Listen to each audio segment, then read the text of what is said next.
In this short video, we're going over how to properly maintain your vacuum, as simple as it sounds, but many people do overlook it on a daily basis.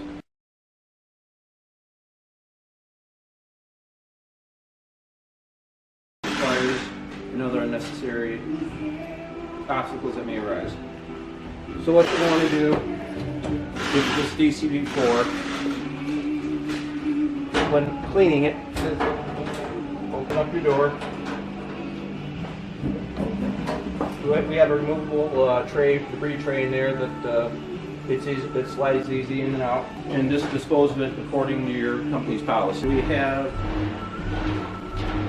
a canister that holds this filter, this off bag.